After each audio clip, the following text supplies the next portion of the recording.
डरने और घबराने की जरूरत नहीं है, जरूरत है जानकारी लेने की, जरूरत है इसके बारे में अवेयर होने की।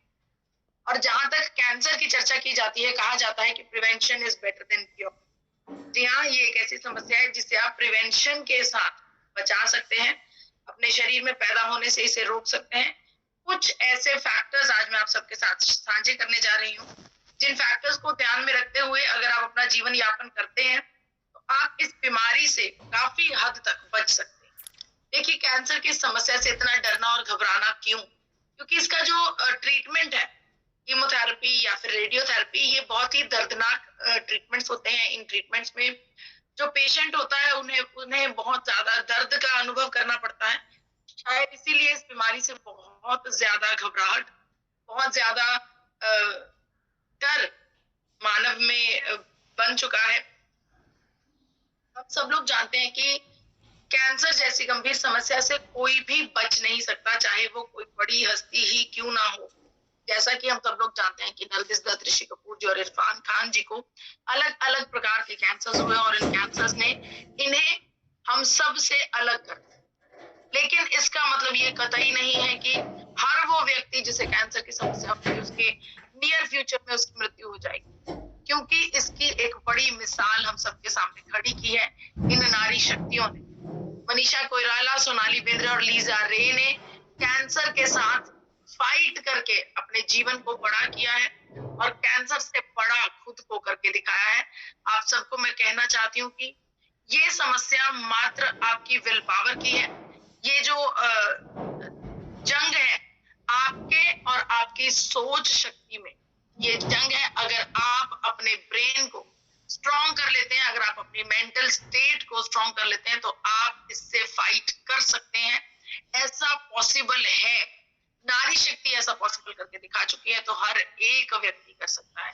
अगर आईसीएमआर की चर्चा करूं तो हर 8 में से एक व्यक्ति आज के दौर में कैंसर का हर 8 में से एक व्यक्ति को कैंसर होने की पूरी पूरी संभावना है। अगर इस नंबर को कंट्रोल ना किया गया तो आने वाले कुछ वर्षों में, जी हाँ, 2025 तक इसमें 12% का इजाफा हो सकता है। कैंसर बेसिकली है क्या, आप सबको मैं समझाना चाहती हूँ। हम सब के शरीर में कैंसर सेल्स ऑलरेडी मौजूद होते हैं। ये कैंसर सेल्स हम सबके शरीर में गहरी नींद में होते हैं। जैसे ही इन्हें ब्लड सप्लाई मिलनी शुरू हो जाती है, उस प्रोसेस को एंजियोजेनेसिस कहा जाता है। उस प्रोसेस से ये कैंसर सेल्स मल्टीप्लाई होने लगते हैं और इनकी तादाद इतनी बढ़ जाती है कि किसी मेडिकल साइंस के भी कंट्रोल में आना मुश्किल हो जाता है। यहाँ पर आपके सामने 4 स्लाइड्स दिखाई जा रही हैं। पहली स्लाइड में बिल्कुल नॉर्मल सेल्स हैं जिनमें कोई भी कैंसर सेल नहीं है। दूसरी स्लाइड में आपको 3 कैंसर सेल्स, एबनॉर्मल सेल्स नजर आ रहे हैं। जैसे ही इन एबनॉर्मल सेल्स को ब्लड सप्लाई मिलनी शुरू होती है, ये मल्टीप्लाई करना शुरू कर देते हैं, ये ग्रो करना शुरू कर देते हैं। ऐसा नहीं है कि इन्हें हमारे जीवन काल में ब्लड सप्लाई मिलनी जरूरी है। कई बार कुछ लोग अपने जीवन में पूरी जिंदगी निकल जाती है लेकिन ये कैंसर सेल्स गहरी निद्रा में ही रहते हैं। इन्हें कोई पोषण नहीं मिलता, कोई सप्लाई नहीं मिलती और हम इसके मरीज नहीं बनते।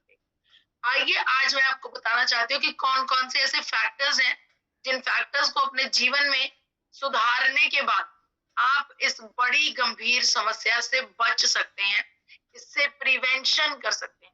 आज की जो चर्चा मैं करने जा रही हूँ ये 2 हिस्सों में होगी। 2 फैक्टर्स होंगे। एक फैक्टर्स वो जो आप कंट्रोल कर सकते हैं और कुछ फैक्टर्स वो होंगे जो आपके कंट्रोल में नहीं है। तो उन फैक्टर्स को उन फैक्टर्स से फाइट करने के लिए हमारे पास क्या है, माँ प्रकृति ने हमें क्या दिया है, उसके बारे में भी चर्चा करेंगे। चलिए झट से इन फैक्टर्स को जांचते हैं। सबसे पहला फैक्टर है सिगरेट पीना।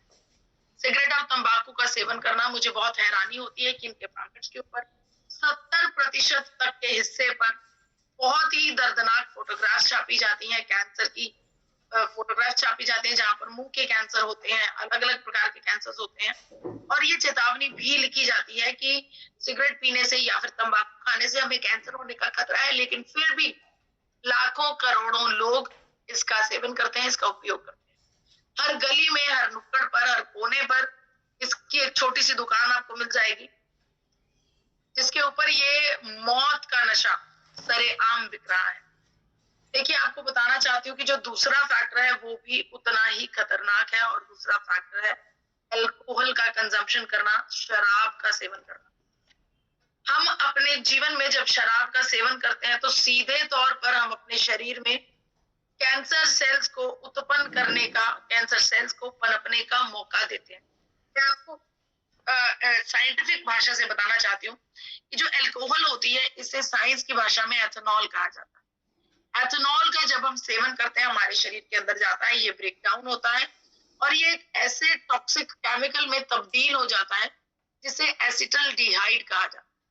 एसिटल्डिहाइड अपने आप में एक कार्सिनोजेनिक केमिकल है जो हमारे शरीर में एंटर करते ही हमारे ब्लड सेल, हमारे कैंसर सेल्स को ब्लड सप्लाई पहुंचाने लगता है और कैंसर पैदा होने का खतरा खड़ा कर देता है। अगर नेशनल कैंसर इंस्टीट्यूट की बात माने तो नेशनल कैंसर इंस्टीट्यूट ने इस बात की पुष्टि की है कि जो लोग शराब का सेवन करते हैं उन लोगों में कैंसर, अलग अलग प्रकार के कैंसर होने की जो रिस्क हैं वो बहुत ज्यादा हाई होते हैं। इतना ही नहीं, जो तीसरा फैक्टर है प्रोसेस्ड फूड्स, पैकेज्ड फूड। जब भी हम अपने जीवन में पैकेज्ड फूड्स की तरफ अग्रसर होते हैं, हम फास्ट फूड्स का सेवन करते हैं, हम बाजार में जाकर खाना खाते हैं, ठेलों पर अलग अलग प्रकार के फास्ट फूड्स का सेवन करते हैं, ये सब चीजें हमारे लिए हानिकारक होती हैं। हमें ये नहीं पता कि जो रेस्टोरेंट्स में हम खाना खा रहे हैं उन्होंने हमारे लिए ये खाना कितने दिन पहले बनाकर तैयार करके रखा हुआ था। हमें ये नहीं पता कि जिन पैकेट्स को हम खोलकर स्नैकिंग कर रहे हैं वो पैकेट कितने महीने पहले पैक किया गया था।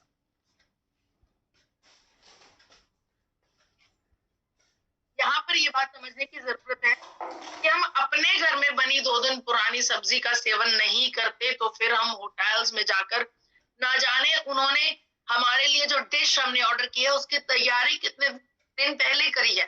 हो सकता है उन्होंने 2 दिन पहले से बनाकर रखे हुए सामान को ताजा तरीन तरीके से तैयार करके आपके सामने प्रस्तुत किया। इन चीजों का सेवन हमें कंट्रोल करना चाहिए, इन चीजों का सेवन नहीं करना चाहिए। जितने पैकेज्ड फूड्स हैं, जितनी प्रोसेस्ड फूड्स हैं, ये सब हमारे लिए कार्सिनोजेनिक है, हमारे लिए एक बड़ा खतरा है।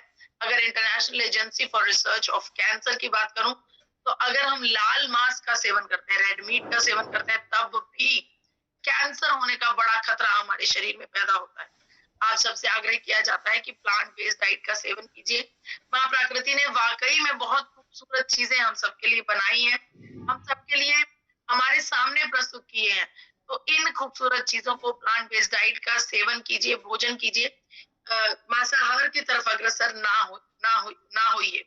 जो चौथा फैक्टर है सीडेंटरी लाइफस्टाइल। अगर हम फिजिकली एक्टिव नहीं रहते, अगर हम ज्यादातर समय दिनचर्या में एक कुर्सी पर, सोफे पर या फिर काउच पर बैठकर निकालते हैं, तब भी बहुत ज्यादा पॉसिबिलिटी है कि हमें कैंसर की शिकायत हो सकती है। देखिए, हमारे शरीर में ब्लड सर्कुलेशन का एक्टिवेट रहना बहुत ज्यादा जरूरी है। उसके लिए जरूरी है कि हम कुछ ना कुछ हल्की फुल्की एक्सरसाइज करते रहे। ये हल्की फुल्की एक्सरसाइज कुछ भी हो सकती है, आपकी चॉइस की हो सकती है। आप वॉक कर सकते हैं, जॉगिंग कर सकते हैं, जुम्बा, भंगड़ा, कोई गेम खेल सकते हैं, कुछ एरोबिक्स कर सकते हैं, जिम ज्वाइन कर सकते हैं, कुछ भी कीजिए जो आपका शरीर करने पर आपको खुशी का एहसास होता हो, वो फिजिकल एक्टिविटी हमें करते रहना चाहिए।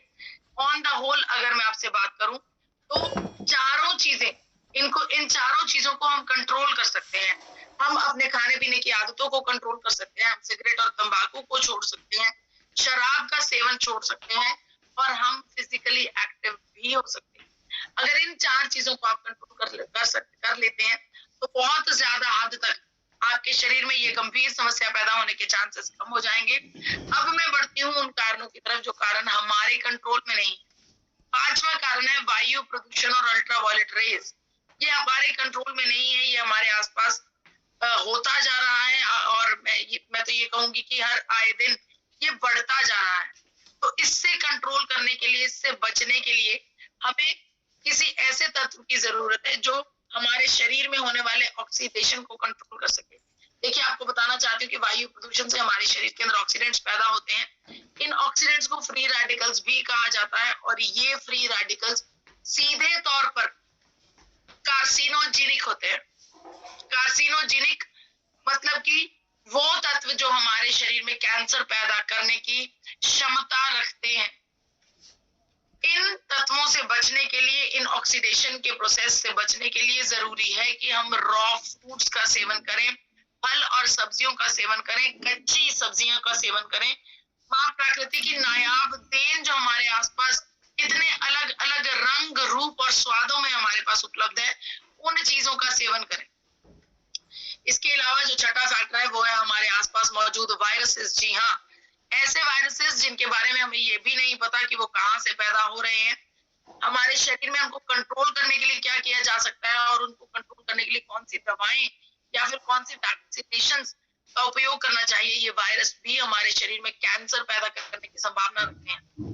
आपको ये बताना चाहती हूँ कि आपकी त्वचा पर होने वाला ये हल्का फुल्का जख्म, जिसे बैक्टीरियल इन्फेक्शन या फिर फंगल इन्फेक्शन कह दिया जाता है, ये भी कैंसर तक पहुंच सकता है। अगर एक सीधे एग्जाम्पल से मैं बात करूं तो लीवर की एग्जाम्पल करते हैं। हेपेटाइटिस सी नाम का अगर वायरस हमारे लीवर में आ जाता है तो ये हमारे लीवर को धीरे धीरे डैमेज करता हुआ इसे सिरोसिस तक ले जाता है और एडवांस्ड कैंसर हमारे लीवर पर हो सकता है इस वायरस की वजह से। तो इन वायरसेस के आक्रमण से बचने के लिए, इस प्रकार से कोरोना काल के आक्रमण से बचने के लिए हमें हमारी इम्यूनिटी की जरूरत रहती है। उसी प्रकार से हमें ताउम्र हमारे शरीर में इम्यूनिटी को बढ़ाकर रखना बहुत ज्यादा जरूरी है। और इम्यूनिटी को बढ़ाने के लिए हमें अलग अलग प्रकार के जो नेचुरल चीजें हैं, फल, सब्जियां, ड्राई फ्रूट्स, नट्स, सीड्स, इन सब चीजों का उपयोग करना चाहिए। यही नहीं, जो अगला फैक्टर है उस अगले फैक्टर का अगला फैक्टर है इन्फ्लामेशन। हमारे शरीर में इन्फ्लामेशन कुछ इस प्रकार से हमारे शरीर को इफेक्ट करती है कि हमारे कैंसर सेल्स को जागृत अवस्था में लाने की क्षमता रखती है। जी हाँ, ये सूजन जो हमारे शरीर की अंदरूनी सूजन होती है, हमारे शरीर में कैंसर पैदा करने की क्षमता रखती है।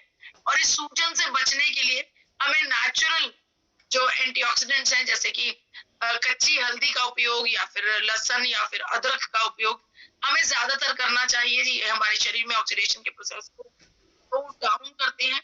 लेकिन इसके अलावा इस प्रोसेस को कंट्रोल करने के लिए गामा ओरिजिनॉल का उपयोग भी किया जा सकता है। जी हाँ, हर एक फैक्टर में गामा ओरिजिनॉल हमारे शरीर में एक बड़ा सपोर्ट सिस्टम बनकर सामने आता है। हमारे शरीर का एक सुरक्षा कवच है गामा ओरिजिनॉल। माँ प्रकृति ने हमें गामा ओरिजिनॉल देकर वाकई में हम सब के ऊपर एक एहसान किया है कि गामा ओरिजिनॉल हमारे शरीर में अलग अलग बीमारियों की रोकथाम में काम करता है, बेहतरीन काम करता है। ये साबित हो चुका है। गामा ओरिजिनॉल अपने आप में एक बेहतरीन एंटीऑक्सीडेंट है, एक बेहतरीन एंटी इन्फ्लामेटरी एजेंट है और इसके साथ साथ इम्यूनिटी भी बूस्ट करता है। और आपको बताना चाहती हूँ, ये तीनों चीजें हम सब के लिए बहुत जरूरी है अगर हमें कैंसर से बचना है। हमारे शरीर में ऑक्सीडेटिव स्ट्रेस नहीं होना चाहिए, हमारे शरीर में सूजन नहीं होनी चाहिए और हमारी इम्यूनिटी भरपूर होनी चाहिए। जब ये तीनों मार्कर्स हमारे शरीर में ऑलरेडी मौजूद होते हैं तो हमारे शरीर में किसी भी प्रकार का कोई भी गंभीर बीमारी घर नहीं कर सकती। जी हाँ, गामा ओरिजिनॉल अपने आप में एक एंटी कैंसर एजेंट है। बहुत सारे रिसर्च पेपर्स इस बात की पुष्टि कर चुकी हैं कि गामा ओरिजिनॉल का लगातार लंबे समय तक सेवन करने से हमारे शरीर में अनेकों प्रकार के कैंसर सेल्स को पैदा होने से रोका जा सकता है। देखिए, गामा ओरिजिनॉल के बारे में मैंने आपको बताया कि जो हमारे कैंसर सेल्स होते हैं, जब उन्हें ब्लड सर्कुलेशन मिलती है तो उस प्रोसेस को एंजियोजेनेसिस कहा जाता है। इस प्रोसेस को काटने की क्षमता गामा ओरिजिनॉल में है। गामा ओरिजिनॉल इस प्रोसेस को इसलिए काट पाता है क्योंकि गामा ओरिजिनॉल में एक तत्व है जिसे साइक्लोआर्टिनॉल फेरुलेट कहा जाता है। साइक्लोआर्टिनॉल फेरुलेट अपने आप में एंजियोजेनेसिस का एक खतरनाक दुश्मन है। ये हमारे शरीर में अगर कैंसर सेल्स को ब्लड सप्लाई होनी शुरू हो भी जाए तब भी उसे काटने में सक्षम है।